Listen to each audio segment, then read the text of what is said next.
میں پڑھ رہا تھا ایک جگہ پہ، ایران کے ایک طالب علم تھا. اب دیکھیے ہر جگہ جب مثالیں وہیں کی ملیں گی تو ہم وہیں کی مثال پیش کریں گے نا. یا تو آپ کوئی کتاب لکھیے، بتائیے کہ یہاں پر پاکستان میں بھی دیکھیے اس طرح کے واقعات ہیں، تو ہم اس میں سے پڑھ کر آپ کو بتائیں گے. ورنہ آپ فورن ایجنٹ ہونے کا الزام لگا دیا جاتا ہے. لیکن جہاں اچھی کوئی مثال نظر آئے گی وہیں سے تو انسان لے گا نا. ایک مضمون لکھنے کو دیا گیا، میری زندگی کا بدترین دن. تو ایک بچے نے ایک مضمون لکھا تھا، میری زندگی کا بدترین دن وہ تھا کہ جب میں صبح کو اٹھا تو سورج نکل چکا تھا اور میری نماز فجر قضا ہو گئی تھی.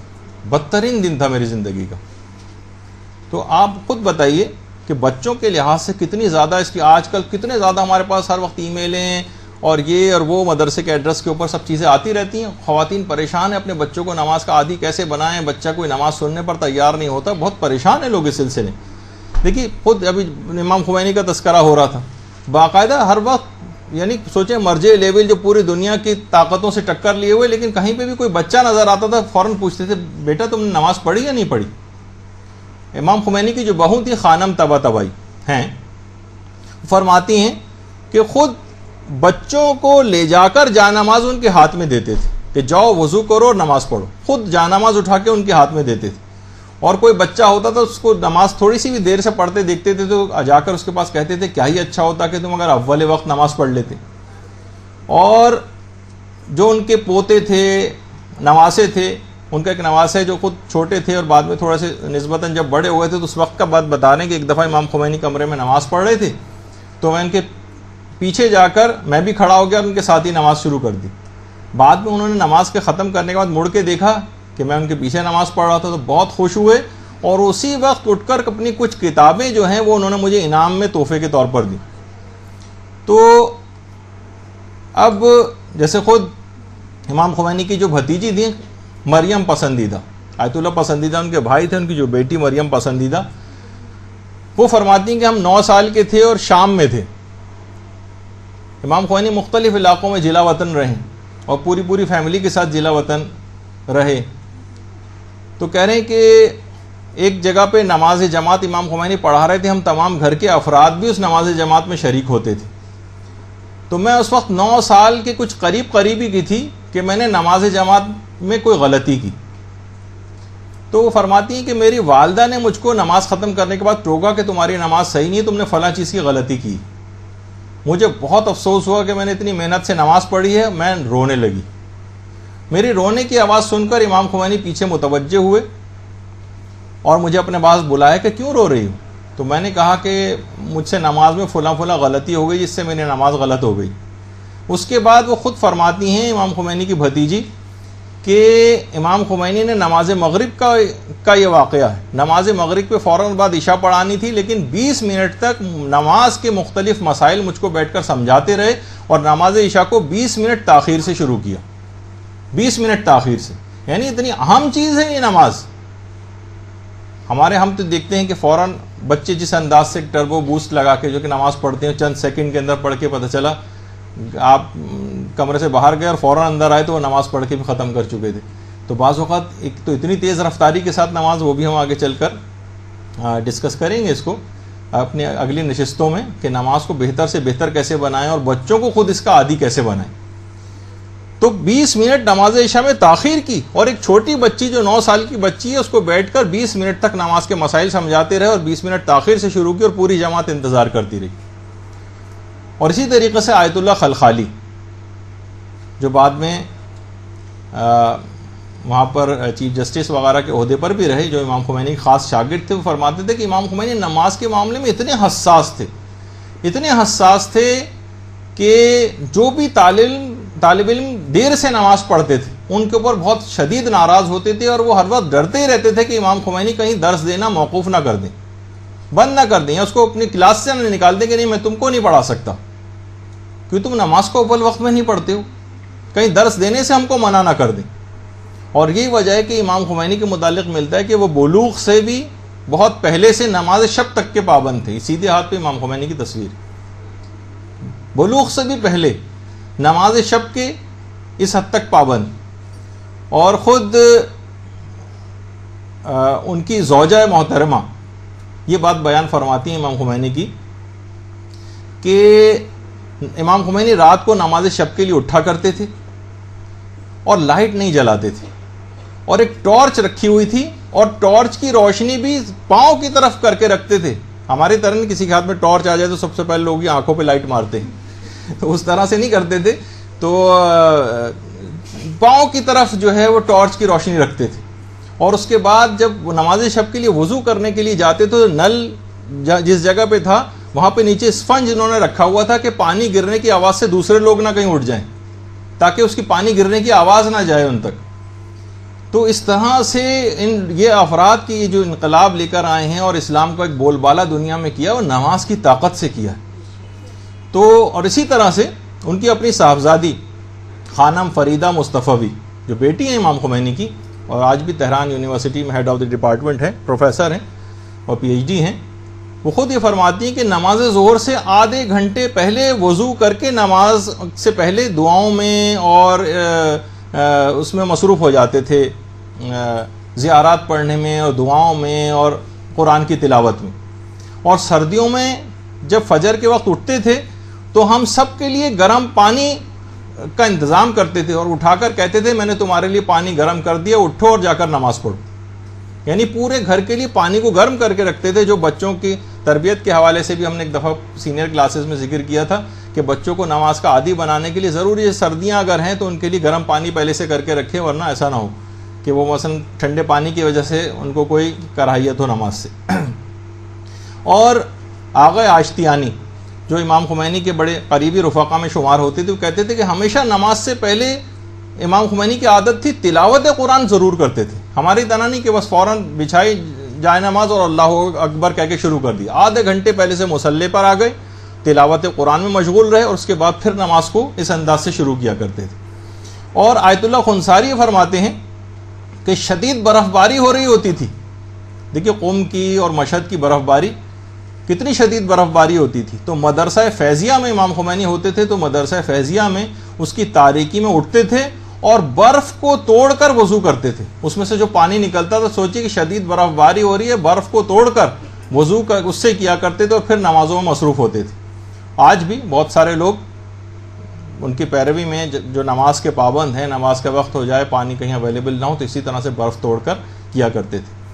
اور اس کے بعد اذان فجر کے بعد حرم معصومہ قم جاتے تھے. اچھا یہ تو خیر مشہد ہے، لیکن مشہد میں بھی اب دیکھیے برف باری کا کیا ٹھکانہ ہوتا ہے. اسی طریقے سے قم ہے. تو امام خمینی پھر نماز فجر کے بعد حرم معصومہ قم کی طرف جاتے تھے. اور مسجد بالا سر جو خود حرم میں ہے، وہاں پر مرزا جواد ملکی تبریزی جو امام خمینی کے عرفانیت کے استاد تھے، ان کی اقتدا میں جا کر نمازیں پڑھا کرتے تھے. اور پھر اس کے بعد پھر مطالعے میں مصروف ہوتے تھے. امام خمینی کی جوانی کی تصویر، اس کے بعد پھر مطالعے کے اندر مصروف ہو جاتے تھے. اور ہر وقت کوشش یہ کرتے تھے کہ باوضو رہیں، کبھی بھی دائم الوضو تھے. بہت کم ایسا ہوتا تھا کہ کبھی ایسا موقع پیش آ جائے کہ ادھر وضو ٹوٹتا تھا اور دوبارہ وضو کر لیتے تھے. یہاں تک کہ بستر بیماری پر جب تھے تو جتنا بھی مستحبات تھے اس پر اس طرح سے عمل پیرا ہوتے تھے. دیکھیے یہ سب باتیں اس وجہ سے بیان کی جا رہی ہیں تاکہ آپ کے سامنے آ جائے کہ کوئی بھی شخص بڑا کیسے بن جاتا ہے. اس کی بہت ساری اس طرح کی چیزیں ہوتی ہیں کہ جن کے اوپر عمل کرنے سے وہ بڑا بنتا ہے، کہ الہی قوت اور طاقت اس کے اندر آتی چلی جاتی. نمازوں کو اس انداز سے اولیت اور فوقیت دینے کے لیے کہ نماز سے پہلے آئینہ بھی دیکھ رہے ہیں اور تمام مستحبات کے اوپر بھی عمل کر رہے ہیں اور پرفیوم بھی لگا رہے ہیں اور اپنے امامے کا جو تحت الحنک اس کو بھی نکالا جا رہا ہے، اور پورے مستحبات کے ساتھ اس انداز سے جو ہے وہ اور آخری وقتوں تک میں جو انہوں نے نماز پڑھی وہ اشاروں سے تمام مستحبات کے ساتھ جو ہے وہ نماز پڑھی. بالکل آخری وقت میں جب ہاتھ بھی نہیں ہلا پا رہے تھے. حضرت لقمان کی جو وصیتیں خود قرآن نے کتنی نقل کی. دیگر وصیتوں میں حضرت لقمان نے ایک دفعہ اپنے بیٹے سے کہا تھا کہ اے بیٹا، مرغ کو تم سے زیادہ ہوشیار نہیں ہونا چاہیے. مرغ جس کو آپ مرغا کہتی ہیں، اس کو تم سے زیادہ ہوشیار نہیں ہونا چاہیے کہ وہ تو سحر کے وقت اٹھ کر خدا کی حمد کرے اور تم پڑے سوتے رہو. کوئی جانور تم سے زیادہ ہوشیار اور سمجھدار ہے. یہی وجہ ہے کہ آیت اللہ حسن زادہ عاملی یہ ہمارے موجودہ زندہ مجتہدین میں سے عرفاء میں سے ایک ہے. کتنے افسوس کی بات ہے کہ آپ کو یہ بات بتانی پڑ رہی کہ یہ بھی کوئی شخصیت ہیں اور ماشاءاللہ حیات بھی ہیں. اور یہ ایسی شخصیت ہیں جن کے متعلق مرحوم آیت اللہ سید محمد حسین طباطبائی فرماتے تھے کہ آیت اللہ حسن زادہ عاملی کی شخصیت اور ان کے مقام اور مرتبے کو امام زمانہ علیہ السلام کے علاوہ کوئی نہیں جانتا. اللہم صلی علی محمد و آل محمد.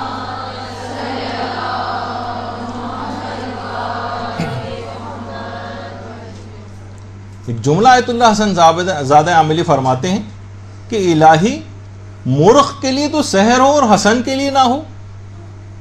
دیکھیے بڑا آہوزاری کرتے ہوئے عرفا کی، الہی مرغ کے لیے تو سحر ہو اور حسن کے لیے سحر نہ ہو، اور چمگادڑ تو رات میں پرواز کرے اور حسن کے لیے پرواز نہ ہو. یعنی انسان واقعی سوچے کہ اپنے دن اور رات کو کس طرح سے عبادت الہی میں وہ گزار سکتا ہے. یہ جو علماء ہیں ان کو اتنا بڑا مقام اور مرتبہ یقین جانی کہ فقط نماز کی وجہ سے حاصل ہوا ہے. نماز اتنا دیکھیے اتنی اہمیت ہے کہ مسلمانوں کے عالم گزرے ہیں جن کا ہمارے علماء میں بہت عزت و احترام سے نام لیتے ہیں. حاتم عاصم بہرے کو کہتے ہیں، حاتم نام تھا. ایک دفعہ ایک عورت ان سے میں جو جملہ تھا نماز کے سلسلے میں وہ تو میں آگے چل کے آپ کے سامنے پیش کروں گا. ان کے متعلق ایک بات بتا دوں کہ ایک دفعہ ان کا انعام کیوں پڑا تھا. ایک دفعہ ایک عورت ایک مسئلہ پوچھنے کے لیے ان کے پاس آئی، اور جسمانی عوارض ہوتے ہیں انسان بعض اوقات جسم سے رہا خارج ہوئی آواز کے ساتھ، انتہائی شرم سے وہ عورت بالکل گڑ گئی کہ ایک عالم دین کے سامنے ایسا واقعہ ہو گیا. ایک مسئلہ پوچھنے آئی، انہوں نے فوراً بات بنائی کہ تمہاری آواز مجھے نہیں آئی مسئلہ پوچھنے کی، ذرا بلند آواز سے پوچھو. اس نے ذرا سا بلند آواز کی، کہا کہ نہیں ابھی بھی سمجھ میں نہیں آیا، اور زیادہ بلند آواز سے پوچھو. اس نے پھر اپنا مسئلہ بتایا، یہاں تک کہ تقریباً چیخ کے اسے مسئلہ بتانا پڑا کہ اب مجھے سمجھ میں آیا کیونکہ مجھے سنائی بہت کم دیتا ہے. اس عورت نے سکون کا سانس لیا کہ میری عزت رہ گئی. اس وقت سے لے کر انہوں نے اس بات کی اتنی پاسداری کی کہ اس کے بعد گویا لوگوں سے سننا ہی چھوڑ دیا. یہاں تک کہ جب اس عورت کا انتقال ہوا پھر جا کر یہ بات کھولی کہ انہوں نے، تاکہ اس عورت کو یہ احساس نہ ہو کہ اور اس شرمندگی سے بچ جائے، اور پوری زندگی بہرا بن کے گزاری. تو اس سے آپ ان کا مقام اور مرتبہ، بہرحال بڑا علماء ہمارے ان کا بڑا عزت و احترام سے نام لیتے ہیں. خود حاتم عاصم یہ بات بیان کرتے تھے کہ اگر میرا بیٹا مر جائے تو 1000 لوگ کم سے کم اس کی تعزیت کے لیے میرے پاس آ جائیں گے، لیکن اگر میری ایک نماز قضا ہو جائے تو کوئی شخص بھی میرے پاس تعزیت کے لیے نہیں آتا. یعنی اتنی بے توقیر ہو گئی ہے نماز. تو بہرحال خود کہتے تھے کہ لوگوں کی نگاہ میں دنیاوی جتنی مصیبتیں ہیں وہ آخروی مصیبتوں سے بہت لوگ زیادہ سمجھتے ہیں، حالانکہ اخری مصیبت دنیاوی مصیبتوں کے مقابلے میں کتنی سخت ترین ہے یہ سوچا بھی نہیں جا سکتا. ابھی جیسے بار بار کچھ ایران عراق جنگ کے حوالے سے ایرانی قیدیوں کا تذکرہ ہو رہا تھا، جو لوگوں نے باتیں وہاں کی آ کر بتائیں کہ ایرانی قیدی جس وقت نمازیں پڑھتے تھے وہاں پر، تو جو عقوبت خانے، قید خانے، جو ٹارچر سیل بنائے ہوئے تھے، یہ سامنے آپ کے ٹارچر سیل، تو ان نمازیوں کے لیے ایک ٹارچر سیل بنایا گیا تھا. جو بھی نمازیں قید خانوں میں پڑھتا تھا باقاعدہ ان کے منہ پر سیاہ رنگ کیا جاتا تھا، ان کی چاقوؤں سے آنکھیں نکالی جاتی تھیں، ان کی زندہ جسموں سے کھال اتاری جاتی تھی.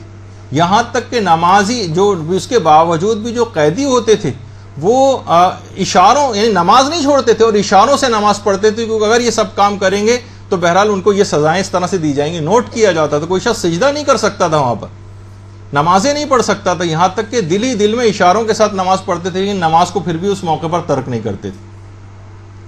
یہی وجہ ہے کہ دیکھیے خود ہمارے 5ویں امام محمد باقر علیہ الصلوۃ والسلام فرماتے ہیں ملک الموت کے متعلق کہ ملک الموت روزانہ نمازوں کے اوقات میں ہر گھر کے اندر جھانکتا ہے، ہر گھر کے اوپر نگاہ رکھتا ہے. اور یہ بات خود ملک الموت نے پیغمبر اسلام کو بیان کی جو 5ویں امام کی حدیث کے اندر نقل ہوئی. ملک الموت نمازوں کے اوقات میں تمام دنیا کے گھر والوں کو دیکھتا. جب ایک دوسری روایت میں پیغمبر نے فرمایا کہ اگر گھر والے اول وقت میں نماز پڑھنے کے عادی ہیں، اول وقت میں نمازوں کو انجام دے رہے ہیں، تو وقت مرگ ملک الموت ان کو کلمہ شہادت کی تلقین کرتا ہے اور شیطان کو دور کرتا ہے. تو اس لحاظ سے اس کی بہت ہی زیادہ اس بات کی تاکید ہے. اور اتنی اہم چیز ہے یہ نماز، جو کہ آج پوری تقریباً درس اسی عنوان پر ہو گیا. انشاءاللہ اگلی دفعہ سے ہم باقاعدہ مرحلے وار اپنی گفتگو شروع کر دیں گے. اتنی اہم ہے کہ تمام انبیاء کی جو آخری وصیت تھی وہ نمازی کے متعلق تھی. آخری وصیت 1,24,000 انبیاء کی زبانوں پر جو آخری کلمہ ہوتا تھا وہ نماز سے متعلق ہوتا تھا. باقاعدہ جو ہمارے چھٹے امام نے وسائل الشیعہ کے اندر روایت کو نقل بھی کیا. اچھا علماء فرماتے ہیں کہ اس کے مطلب ہے کہ یہ جو روایت ہے چھٹے امام کی، اس کے دو مطلب نکلتے ہیں، یعنی تمام انبیاء کی آخری وصیت نماز ہوتی تھی، چھٹے امام نے کہا اس کا مطلب یہ ہے کہ تمام ادیان میں نماز کا وجود تھا۔ اس سے ایک مسئلہ یہ استنباط ہوتا ہے اس حدیث سے، طریقہ کار ہو سکتا ہے کچھ الگ ہوں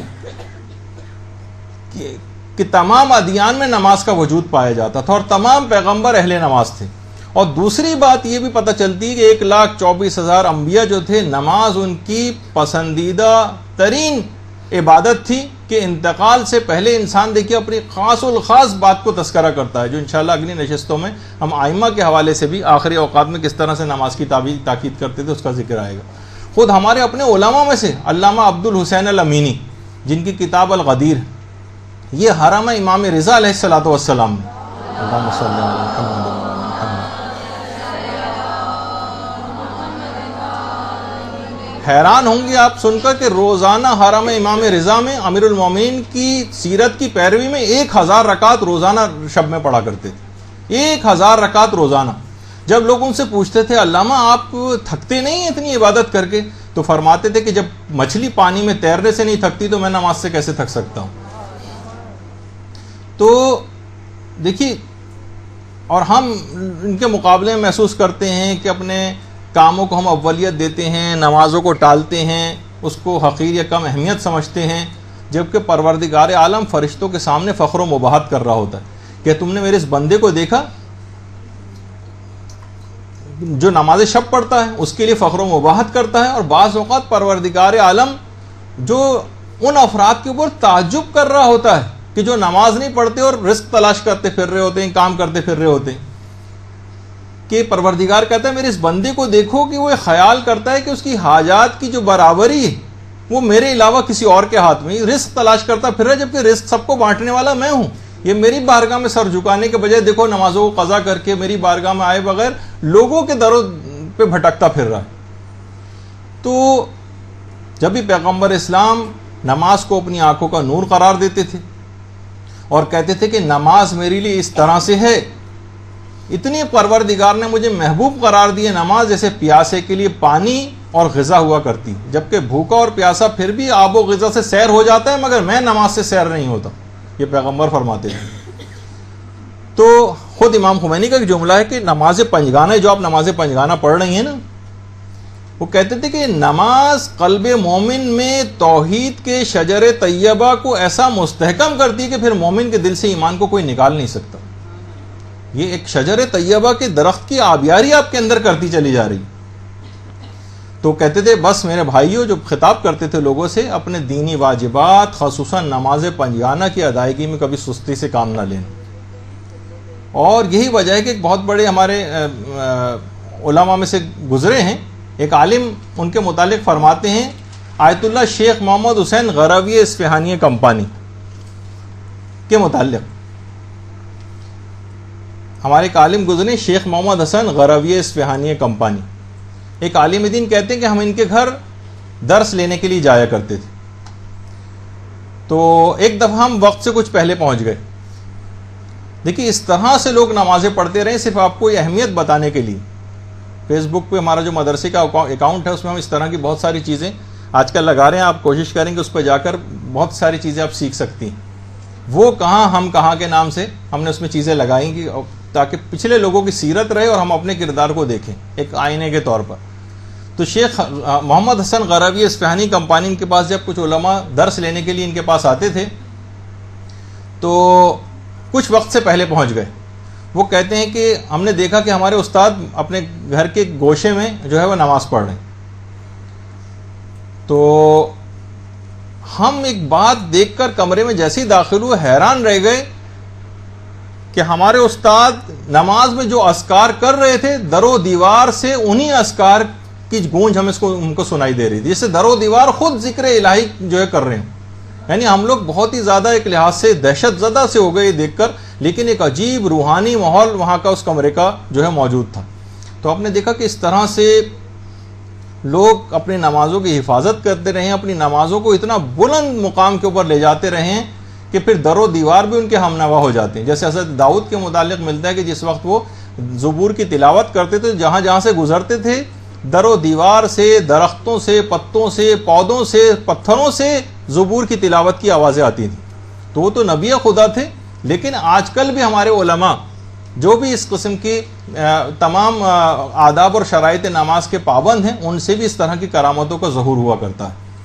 تو بہرحال، اور نیک اور صالح ہونے کی نشانیوں میں سے ایک نشانی قرار دیتے تھے ہمارے ائمہ. راوی ایک دفعہ کہتا ہے کہ ہم چھٹے امام جعفر صادق علیہ الصلوۃ والسلام کی خدمت میں پہنچے.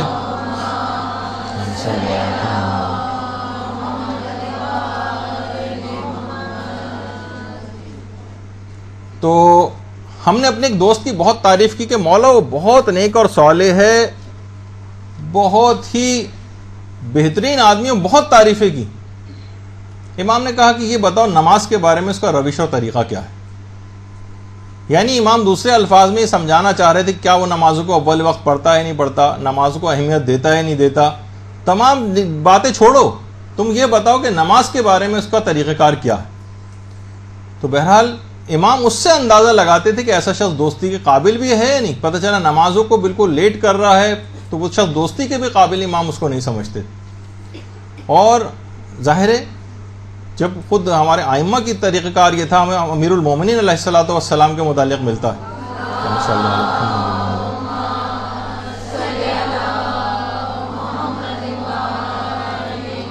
کہ جو 2 انگلیوں سے در خیبر کو اکھاڑتا ہے، اس کی نمازوں کے اوقات میں یہ حالت ہو جاتی تھی کہ مسجد کوفہ کی دیواریں پکڑ پکڑ کے سہارا لے کے جاتے تھے اور نماز کو ادا فرماتے تھے. اتنی طاقت اور ہمت نہیں رہ جاتی تھی کہ خدا کی بارگاہ میں کھڑا ہونا. اور گھر کے بھی جو حصے تھے ان کے اندر ایک کمرہ مخصوص کیا ہوا تھا امیر المومنین نے. رات کا جب ایک حصہ گزر جاتا تھا تو امیر المومنین کے متعلق ان کی سیرت میں ملتا ہے کہ رات کو اٹھتے تھے اور اپنے ایک بچے کو بیدار کرتے تھے اور اپنے ساتھ اس کمرے میں لے جا کر نماز میں مشغول ہو جاتے تھے. البتہ بہرحال اتنا ضرور رہے کہ بچوں کو بعض اوقات، یعنی ہم دیکھتے ہیں کہ بہت سے افراد اتنا سختی ان کے اوپر بہت سی چیزوں میں کرنے لگتے ہیں کہ بچے اس سے متنفر ہو جاتے ہیں. تربیت اولاد کے سلسلے میں کتاب پڑھا تو اس میں باقاعدہ ایک نوجوان کی بات میں نے پڑھی جس نے جوانی میں نماز ترک کر دی تھی. بچپن میں تو نماز پڑھتا تھا، جوانی میں ترک کر دی. پوچھا کہ ارے تم بچپن میں نماز پڑھتے تھے اب کیوں ترک کر دی؟ کہنے لگا کہ بچپن میں تو میرا باپ اپنے ہاتھ میں ایک ڈنڈا لے کے آتا تھا اور بہت میں خوف کے عالم میں نماز پڑھتا تھا. صبح کے وقت بھی انتہائی سخت لہجے اور درست لہجے میں مجھے نماز کے لیے اٹھاتا تھا، اور پھر بھی اگر میں سوتا رہ جاتا تو ڈنڈا مار کے اٹھاتا تھا، اور سخت سردی اور برف باری میں لے جا کے حوض میں کی طرف لے جاتا تو کہتا تھا برف توڑ کر اسی سے ابھی وضو کرو. اور اب میرا باپ بوڑھا ہو گیا، اب اس کی طاقت ویسی نہیں رہی، اب میں بھی جوان ہو گیا اور ڈنڈے کا بھی کوئی خوف نہیں رہا، لہٰذا میں نے دین عصا و ڈنڈے کو ترک کر دیا. یہ باقاعدہ جملہ تھا. تو ایسی کوئی چیز نہ ہو، بچوں کو اس انداز سے ایسے طریقہ کار آپ اختیار کریں کہ بچوں کو نماز سے محبت ہو جائے، نہ کہ ڈنڈے وغیرہ ان کے اوپر برسا کر ان کو نماز کا عادی بنایا جائے، جو کہ اکثر اور بیشتر صاحبان ایمان اس قسم کے طریقہ کار کو اختیار کر جاتے ہیں. تو ہاں، جو اس طریقہ کار جن کو محبت ہوتی ہے نمازوں سے، جبھی ہمیں ملتا ہے کہ خود سوچیے کہ خانوادہ اہل بیت کے جو پروردہ افراد تھے، جیسے امام حسین کی بیٹی فاطمہ بنت الحسین سلام اللہ علیہ، درود بھیجیے اللہم صلی اللہ علیہ وسلم،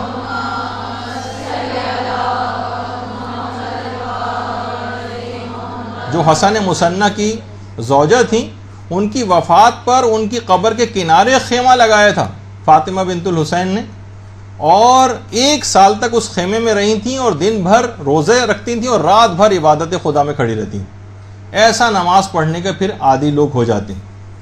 اور احیاء العلوم میں باقاعدہ امام غزالی نے حضرت اویس قرنی کے متعلق یہ بات لکھی کہ محلے کے بچے ان کو دیوانہ سمجھ کر ان پر پتھر برساتے تھے اور مانتے ہی نہیں تھے، لیکن یہ پھر بھی بچوں کے پاس جا کر کہتے تھے بچوں چھوٹے چھوٹے کنکر مار لیا کرو تاکہ میرے جسم سے خون نہ نکلے، کیونکہ اگر خون نکل کر کپڑوں پہ آ جائے تو کپڑے نجس ہو جاتے ہیں اور میں اول وقت نماز سے محروم ہو جاتا ہوں. اس طرح سے لوگ نمازوں کے عادی ہوا کرتے تھے. اور یہی وجہ ہے کہ حضرت جابر بن عبداللہ انصاری، جابر جن کا بغداد سے تقریباً 30 میل کے فاصلے پر ان کی قبر مبارک ہے، جو تبدیل شدہ قبر ہے، حضرت حذیفہ کے واقعے میں پھر تبدیل ہوئی تھی ان کی قبر. تو وہ خود بیان کرتے ہیں کہ ایک دفعہ کچھ لوگوں نے حضرت امیر المومنین علیہ الصلوۃ والسلام سے ایک چیز پوچھی،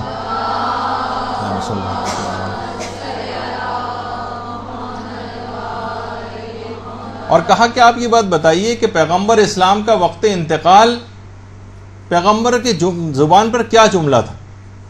تو انہوں نے فرمایا کہ رسول کے انتقال کے وقت ان کا سر میرے شانے پر تھا، اور پیغمبر اسلام یہ کہہ رہے تھے یا علی الصلاۃ الصلاۃ، اے علی نماز، اے علی نماز۔ اب ہم ایک چیز آپ کو کیسی دکھا رہے ہیں، اس کو ذرا غور سے دیکھیے۔ ایک انتہائی کمزور، بوڑھا، بیمار شخص کہ جس کے پاس نماز کی طاقت تھی، اور اس نے پوری دنیا کو، دنیا کی بڑی بڑی قوتوں کو اپنے سامنے گھٹنے ٹکوا دیے اسی نماز کی طاقت پہ۔ وہ دیکھیں کہ نماز، ہم ایک کلپ آپ کو دکھا رہے ہیں تاکہ اس سے آپ کو ایک اندازہ ہو جائے گا کہ نماز کی اہمیت اس سلسلے میں کیا ہے۔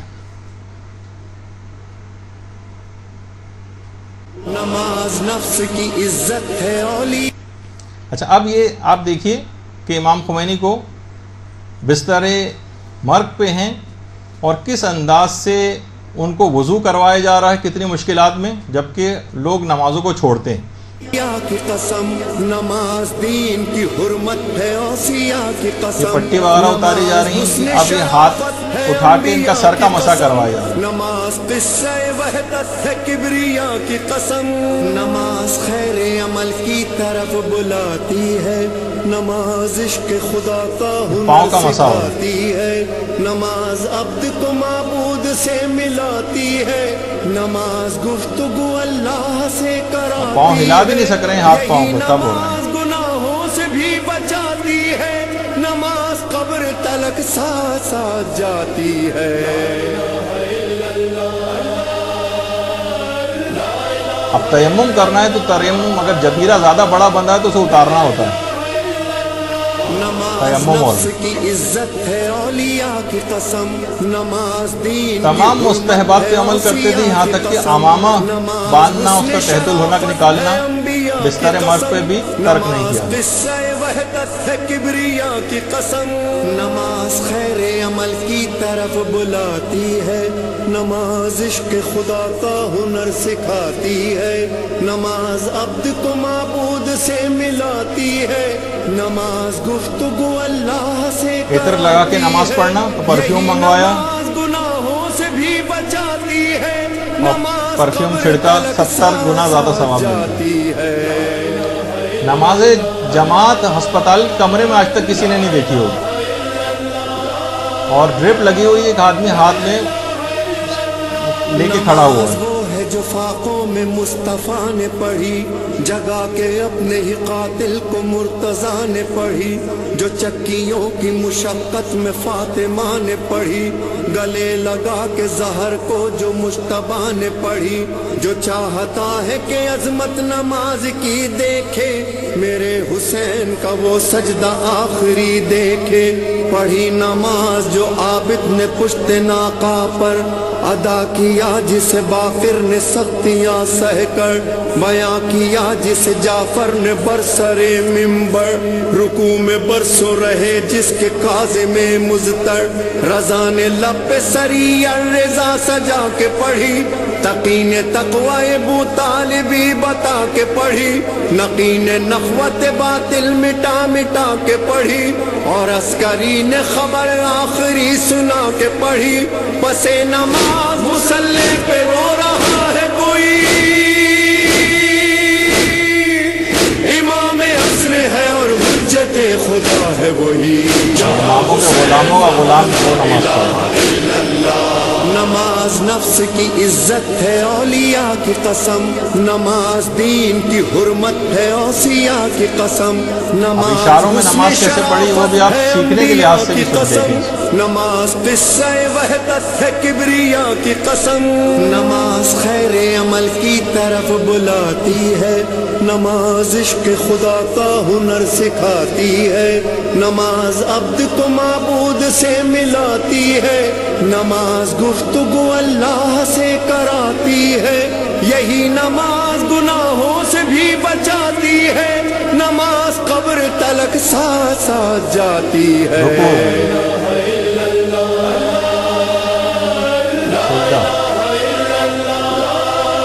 دوسرا سجدہ،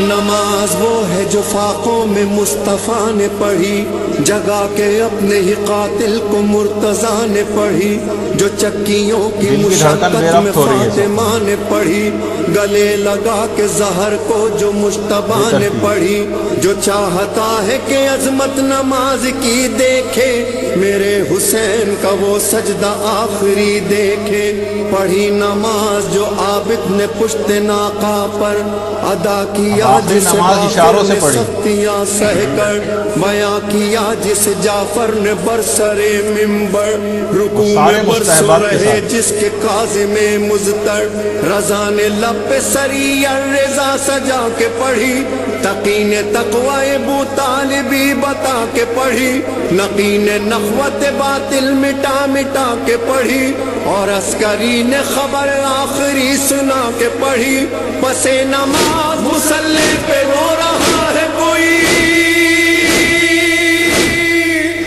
امام عصر ہے اور حجت خدا ہے وہی، جہاں حسین وہاں لا الہ الا اللہ، جہاں حسین وہاں لا الہ الا اللہ۔ نماز نفس کی عزت ہے اولیاء کی قسم، نماز دین کی حرمت ہے اوصیاء کی قسم، نماز حسن شرافت ہے انبیاء کی قسم، نماز قصہ وحدت ہے کبریاء کی قسم، نماز خیر عمل کی طرف بلاتی ہے، نماز عشق خدا کا ہنر سکھاتی ہے، نماز عبد کو معبود سے ملاتی ہے، نماز گفتگو اللہ سے کراتی ہے، یہی نماز گناہوں سے بھی بچاتی ہے، نماز قبر تلک ساتھ ساتھ جاتی ہے۔